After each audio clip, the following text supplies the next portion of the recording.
Hello दोस्तों, आज 30 नवंबर महीना का आखिरी दिन है और आज के जो करंट अफेयर्स जो दैनिक जागरण में जो आपको देखने को मिलेगा बहुत ही इम्पोर्टेंट है। और ये आपके एग्ज़ाम से जो आप पीसीएस की तैयारी करते हैं या अन्य दरोगा की तैयारी करते हैं या किसी और कंपटीशन की तैयारी करते हैं उसके लिए जो करंट अफेयर्स है उस बहुत ही महत्वपूर्ण है। तो इसी क्रम में दोस्तों हम आगे बढ़ते हैं और अच्छा लगे तो आप ज़रूर है जो लोगों के बीच शेयर करें, सब्सक्राइब ज़रूर कर दें।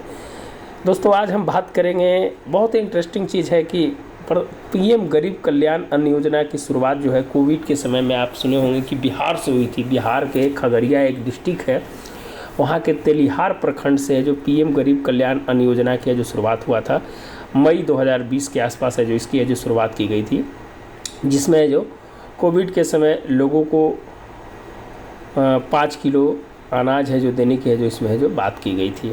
दोस्तों एक चीज़ है कि भारत में 81.35 करोड़ लोगों को मुफ्त अनाज मिल रहा है।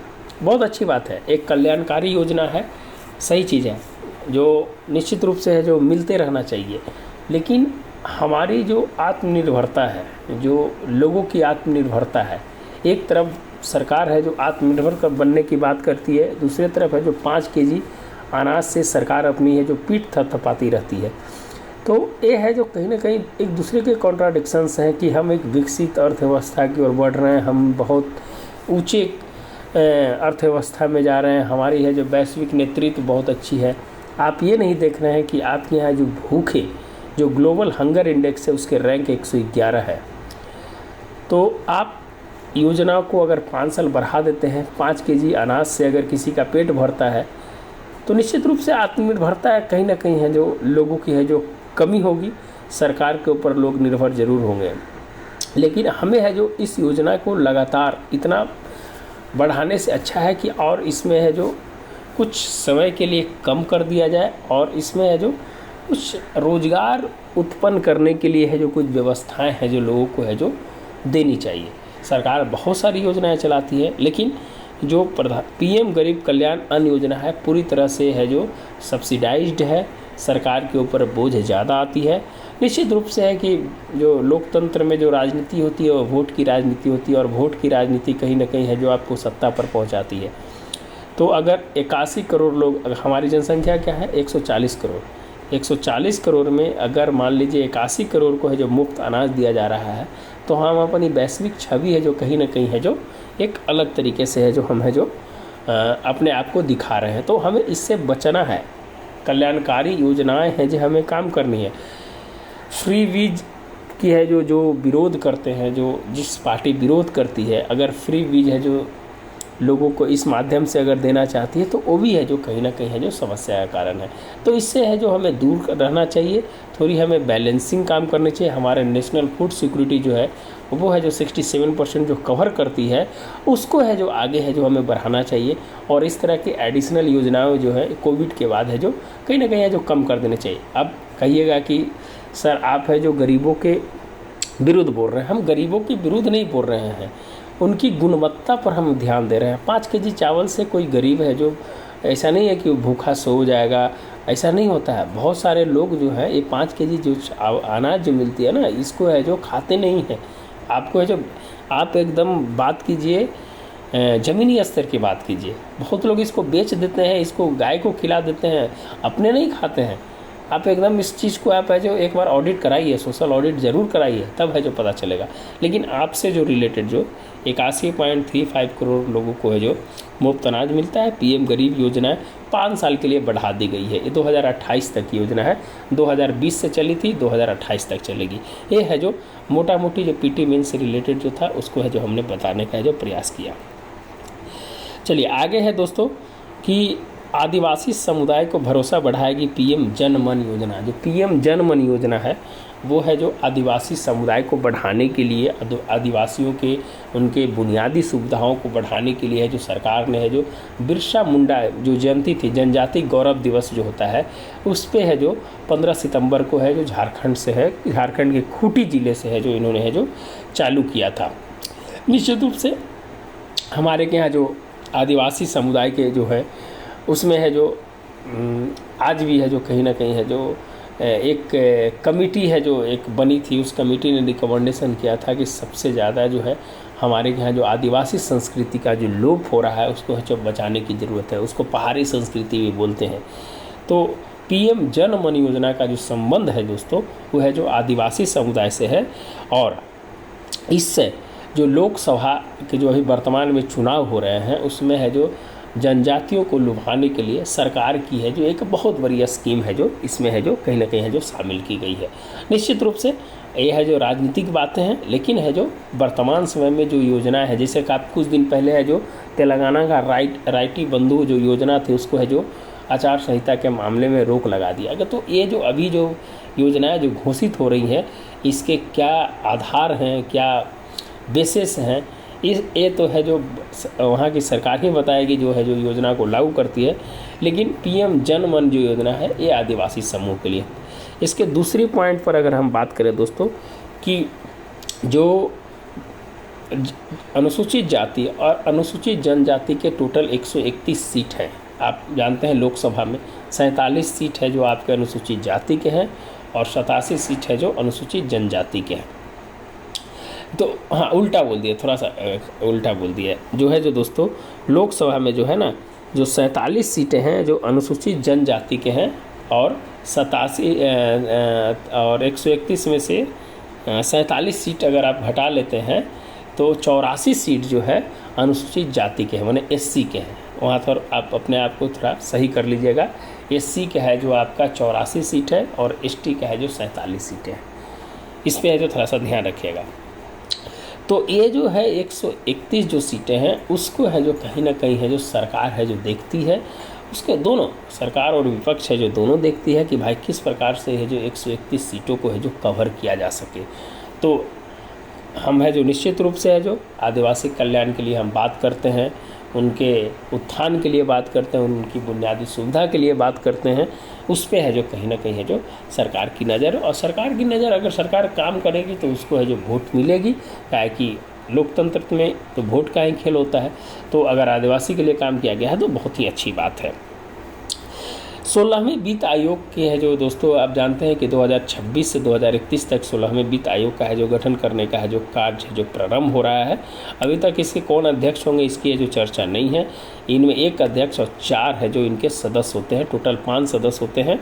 और पिछला जो वित्त आयोग था उनके सदस्य NK सिंह थे, आप जानते हैं 16वां का 15वां का, और 16वां वित्त आयोग है जो कहीं ना कहीं है जो उसकी है जो हरी झंडी है जो सरकार ने है जो दे दिया, और जल्द ही है जो इसको जो लागू करने का है जो प्रारंभ है जो की जाएगी।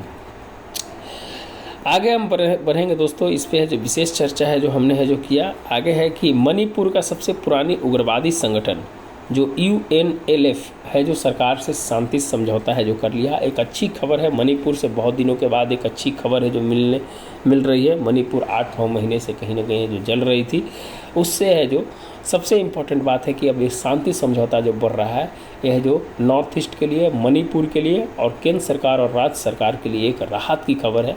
बहुत आपने देखा किस प्रकार कुकी और मैती के बीच है जो संघर्ष है जो इस प्रकार से बढ़ा कि वहाँ पर है जो संस्कृति भी तार हो गई थी।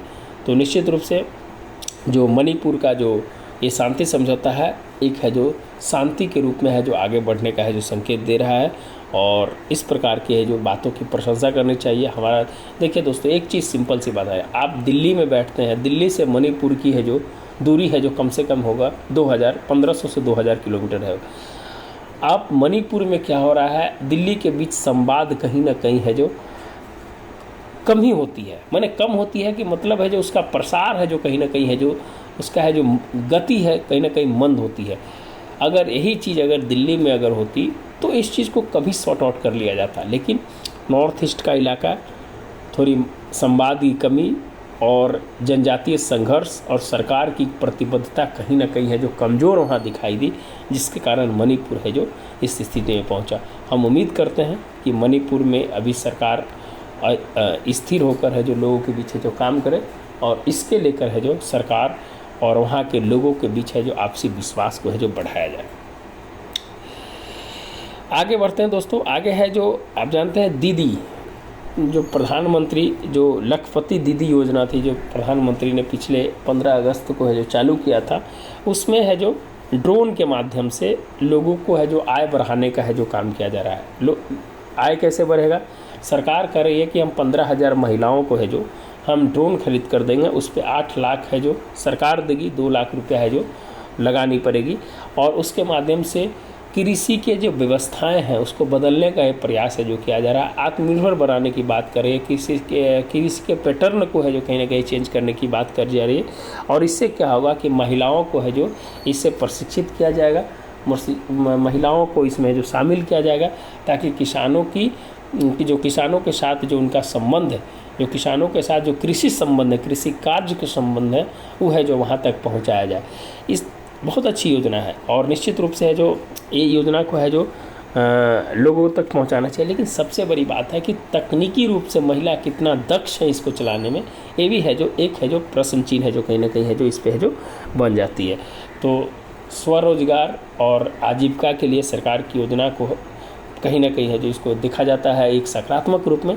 लेकिन सबसे बड़ी चीज़ है कि आप डिजिटल साक्षरता कितना किए हैं। एक बार अगर ड्रोन ख़राब हो गई, उसके रिपेयरिंग के लिए है जो क्या करना पड़ेगा। तो सरकार को ये सब चीज़ें जो बेसिक चीज़ों पर है जो ध्यान देने की भी ज़रूरत है। आगे बढ़ते हैं दोस्तों। जो नेपाल के प्रधानमंत्री हैं विशंभर प्रसाद श्रेष्ठ है जो भारत आए हुए हैं। आप कल बताए थे कि है जो ग्लोबल साउथ का एक मीटिंग चल रहा है, 17 सत्र आयोजित होंगे, 2 दिन है जो नई दिल्ली में आयोजित की गई थी। उसमें नेपाल के प्रधान न्यायाधीश है जो विशंभर प्रसाद श्रेष्ठ है जो भाग लिए। तो ये है जो आपका फैक्चुअल पार्ट था, इसीलिए हम बताने का प्रयास किए। आगे है दोस्तों कि एक उज्जवल भविष्य की ओर हम 1 साल तक है जो G20 के अध्यक्षता की है। दोस्तों आप जानते हैं अब हमारा कल से है जो अध्यक्षता है जो दूसरे देशों के हाथों में है जो कल है जो चला जाएगा, जो ब्राज़ील के हाथों में चला जाएगा। दूसरी बात है दोस्तों कि हमने क्या किया। हमने सबसे बड़ी चीज़ है कि हमने इसकी प्रतिबद्धता को है जो पूरे देश के सामने, पूरे वर्ल्ड के सामने है जो रखा। हमारी जो मांगे थी, हमारी जो विज़न थे है जो आपके सामने बताया कि इस दिशा में है जो काम करने की ज़रूरत है। वर्तमान समय में जो अर्थव्यवस्था किस प्रकार से है जो कहीं ना कहीं है जो महामारी, अर्थव्यवस्था, जलवायु परिवर्तन, विकासशील देशों का ऋण संकट, व्यापार कहीं ना कहीं है जो अभी है जो अव्यवस्था के दौर से गुजर रही थी, उसको है जो हमने है जो कहीं ना कहीं जो लोगों के बीच जितने भी जो G20 के देश हैं उनके बीच है जो हमने साझा करने का प्रयास किया। और हमारा जो मूल मंत्र था समावेशी, महत्वाकांक्षी, कार्रवाई और निर्णायक, ये जो 4 शब्द थे, इस पे है जो हमने है जो काम किया। हमने G20 को G21 के रूप में परिणित किया। अफ्रीका यूनियन है जो हमारा 21 देश के रूप में है जो शामिल हुआ, एक बहुत बड़ी उपलब्धि है। अफ्रीका को छोड़े बिना हम है जो ये पूरा देश, जो पूरा विश्व है जो कहीं आगे नहीं बढ़ सकता। हमें है जो अफ्रीका के साथ में लेना पड़ेगा। अफ्रीका जुड़ा और भारत की एक बहुत बड़ी है जो कहीं ना कहीं है जो एक महत्वाकांक्षी जो एक महत्वपूर्ण योजना है जिसको कहते हैं, वो जो सोच रही थी भारत कि हम ब्राज़ील को अफ्रीका को किसी प्रकार से ऐड कर लेंगे, और ये भारत ने है जो इसको कर दिखाया। दूसरी चीज़ है कि दोस्तों अगर हम इस पर विशेष बात करें तो डिजिटल इंफ्रास्ट्रक्चर पर है जो बहुत है जो काम करने की ज़रूरत है। और भारत ने है जो इसको लोगों के बीच है जो ग्लोबल बायोफ्यूल्स अलायंस की है जो भारत ने घोषणा किया। फिर है जो आपका स्वास्थ्य क्षेत्र में जो महामारी आती है इसके लिए जो एक है जो बनाने की बात की गई। तो ग्लोबल साउथ का है जो भारत है जो एक बहुभाषावाद जो कहीं ना कहीं जो भारत की ओर देख रहा है, तो भारत है जो उसके नेतृत्व करने के लिए है जो आगे बढ़ा। ग्लोबल नॉर्थ और ग्लोबल साउथ के बीच कहीं ना कहीं है जो सामंजस्य बैठाने की है जो कहीं ना कहीं है जो प्रयास किया। ग्रीन डेवलपमेंट पैक्ट है जो भारत ने है जो चालू करने की है जो प्रयास किया। दूसरी चीज़ है कि सबसे बड़ी चीज़ है दोस्तों कि जो हमारे के यहाँ जो घोषणा पत्र जो करीब 87 घोषणा पत्र को है जो हमने लागू किया, जो अभी तक का सबसे ज़्यादा G20 में है। तो हमारा 1 साल का एक उज्जवल भविष्य की ओर है जो कहीं ना कहीं भारत की प्रतिबद्धता है जो एक साइड से है जो हमें है जो यहाँ पर है जो दिखाई पड़ती है।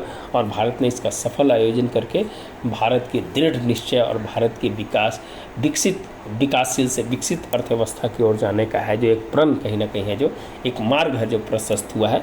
और इसमें है जो सभी देशवासियों को है जो इस पर गर्व होना चाहिए। तो एक उज्जवल भविष्य की ओर G20 का एक पूरा वार्ता था दोस्तों, जो हमने आपको बताने का प्रयास किया। आगे है दोस्तों कि पेड़ों को पेंशन देने की पहल आजकल है जो भाई सोच लीजिए, मनुष्य को अब नेशनल जो न्यू पेंशन स्कीम है, पुराना पेंशन हटा के नया पेंशन है जो लागू कर दिया। और हरियाणा सरकार की एक बहुत बड़ी उपलब्धि है कि जो 120 पेड़ों को है जो 2750 रुपये है जो पेंशन है जो जारी किया गया है। जो 75 से 150 वर्ष के जो पेड़ है, 120 पुराने पेड़। इस योजना का जो नाम है दोस्तों बहुत बढ़िया है, जो इस योजना का है जो नाम रखा गया है प्राण वायु देवता योजना है, जो हरियाणा सरकार ने है जो इसको है जो चालू किया है। तो एक नई उम्मीद, एक नई सोच के साथ है जो पर्यावरण को बचाने की हरियाणा सरकार की ये कहीं ना कहीं सोच एक सकारात्मक सोच है। और पेड़ों को पेंशन देने की पहल देने वाला पहला राज्य कौन बना? यह है जो आपका हरियाणा बना। कौन सा योजना था? प्राण वायु देवता योजना। चलिए आगे, इतना ही है, उतना से ज़्यादा नहीं है। फेक के बाद डीप फेक का खतरा। दोस्तों ये हम बार बार है जो चीज़ को पढ़ा रहे हैं, आज हम पढ़ाने की कोई ज़रूरत नहीं है कि डीप फेक का खतरा है जो किस प्रकार बढ़ रहा है। इससे जो पोर्नोग्राफी कहीं ना कहीं है जो धीरे धीरे जो बढ़ रही है सेलिब्रिटी के बीच, सेलिब्रिटी का उसका है जो फ़ोटो लगाकर है जो इस क्षेत्र में है जो सबसे ज़्यादा है जो इसका प्रयोग किया जा रहा है। तो निश्चित रूप से है जो आने वाला समय में है डीप फेक है जो खतरा है, इस पर हम 3-4 दिन चर्चा करते हैं। आज चर्चा करने की कोई ज़रूरत है जो मुझे नहीं लगता है। शेयर बाज़ार का मार्केट कैप $4 ट्रिलियन के पास है जो पहुंच गया। जो एम कैप होता है, मार्केट कैप होता है शेयर बाज़ार का, वो $4 ट्रिलियन के पास है पहुंच गया। ये बहुत अच्छी संकेत है जो भारतीय मार्केट है जो एक नई ऊंचाइयों को प्राप्त कर रहा है। भारत ने इजराइल से गोलन का कब्जा छोड़ने को कहा। आपको एक चीज़ बताते हैं, जो गोलन हाइट्स, पूरा नाम उसका गोलन हाइट्स है दोस्तों। ये है जो सीरिया और इजराइल के बीच 1967 में युद्ध हुआ था। उस युद्ध में है जो इजराइल ने है जो सीरिया से गोलन हाइट्स है जो ले लिया था। और जब वो लड़ाई ख़त्म हुई तो जब यूएन में सीरिया ने है जो आवेदन किया कि हमें गोलन हाइट्स मिलना चाहिए, तो उसके लेकर है जो संयुक्त राष्ट्र में है जो मतदान हुआ है, उसमें है जो दोस्तों भारत ने है जो इजराइल का विरोध किया और कहा है कि नहीं, ये सीरिया का पार्ट है, मिलना चाहिए। 91 देश ने है जो इसमें है जो वोट डाला है और है जो उसके पक्ष में वोट डाला है, और 62 देश है जो इसमें सदस्य में इसमें हिस्सा नहीं लिया है। तो निश्चित रूप से है जो भारत है जो हमेशा शांति का दूत रहा है, भारत हमेशा लोकतांत्रिकरण का रहा है, भारत हमेशा वसुधैव कुटुंबकम की बात करता है। और संयुक्त राष्ट्र संघ में जो अस्थायी सदस्य हैं रुजिका कम्बोज, उन्होंने है जो खुलकर है जो यहाँ पर है जो इजराइल के विरोध में है जो वोट कहा है और कहा है कि इजराइल को गोलन को छोड़ना चाहिए, तब है जो एक शांति व्यवस्था है जो बढ़ेगी। अभी इजराइल फिलिस्तीन का जो युद्ध विराम था उससे भी है जो 2-3 दिन बढ़ा गया, और उम्मीद है कि एक अच्छा संकेत की ओर जा रहा है। अगर युद्ध विराम अगर एक बार टल जाती है तो लोगों की मेंटलिटी है जो अलग हो जाती है, और हम शांति के प्रेरणा निश्चित रूप से है जो इसको है जो समर्थन करते हैं। चलिए दोस्तों आगे है, वर्जिन अटलांटिक का विमान बिना जीवाश्म ईंधन के लंदन से अमेरिका पहुंचा है। बहुत इंपॉर्टेंट चीज़ है कि दोस्तों है जो वर्जिन अटलांटिक बोइंग 787 है जो यह है जो लंदन से अमेरिका है जो पहुंचा है, और निश्चित रूप से यह है जो एक बहुत बड़ा कदम है। तो ग्रीन हाउस गैसों को उत्सर्जन को है जो कम करने में सक्षम होगा। और याद रखिएगा, वर्जिन अटलांटिक का ये क्वेश्चन पूछ देगा कि किसने है जो लंदन से बिना जीवाश्म के पहुंचा, तो है जो वर्जिन अटलांटिक का बोइंग 787। चलिए दोस्तों, ओपन आई ने प्रोटोटाइप के रूप में लॉन्च किया था चैट जीपीटी, बहुत ही चर्चित है। जानवे करते हैं कि जो ओपन आई, पहले एआई जो है जो आर्टिफिशियल इंटेलिजेंस जो है एक बहुत जो गूगल में इनके जो प्रेरणा जो पिंटर साहब थे, जिन्होंने बोला था कि एआई एक नई तकनीक के रूप में जो काम करेगा, और उन्होंने जो अफसोस जताया था कि अगर मैं इस पे काम नहीं करता तो कोई और काम करता, लेकिन हमें अफसोस है कि एआई एक नई चुनौती है जो मानव के लिए पेश करेगा। तो निश्चित रूप से जो है हम इस पे है जो चैट जीपीटी पे जो चर्चा किए हैं। जनरेटिव में क्या होता है, अभी है जो नई चीज़ें आ रही है, डीप फेक का मामला है जो बढ़ता चला जा रहा है। तो मानव को कहीं ना कहीं है जो गुलाम बनाने की जो तकनीक है जो कहीं ना कहीं है जो हावी होते हैं जो दिखाई दे रहा है। देखते हैं आगे क्या होता है। इंग्लैंड और स्कॉटलैंड के बीच खेला गया था पहला अंतर्राष्ट्रीय फुटबॉल मैच 1872 में। पौधे में जीवन की पुष्टि करने वाले प्रथम वैज्ञानिक थे जगदीश चंद्र बोस। बहुत इंपॉर्टेंट दोस्तों, जानते हैं कि इनका जन्म था मुंशीगंज, अब बांग्लादेश में उनका है जो जन्म हुआ था, अब वर्तमान बांग्लादेश में है। लंदन में रसायन शास्त्र और वनस्पति उच्च शिक्षा ग्रहण करने के बाद 1884 में भारत और कलकत्ता के प्रेसिडेंसी कॉलेज के प्रोफेसर नियुक्त हुए। 1901 में रॉयल सोसाइटी ऑफ लंदन में पहली बार प्रदर्शित किया गया कि पौधे का एक जीवन चक्र, प्रजनन प्रणाली और परिवेश के प्रति जागरूकता होती है। 1928 में पौधे की वृद्धि मापने के लिए केस्कोग्राफ का आविष्कार किया। तो एक बहुत इंपॉर्टेंट है दोस्तों, जगदीश चंद्र बोस को नमन करते हैं जो हमारे भारत में पैदा हुए और इतने बड़े वैज्ञानिक जो उनको है जो नमन करते हैं। तो निश्चित रूप से आज का जो करंट अफेयर्स है जो यहीं ख़त्म होता है दोस्तों। अगर आपको वीडियो अच्छा लगता है तो लोगों के बीच शेयर करें, सब्सक्राइब करें। मिलते हैं नए वीडियो के बाद। धन्यवाद।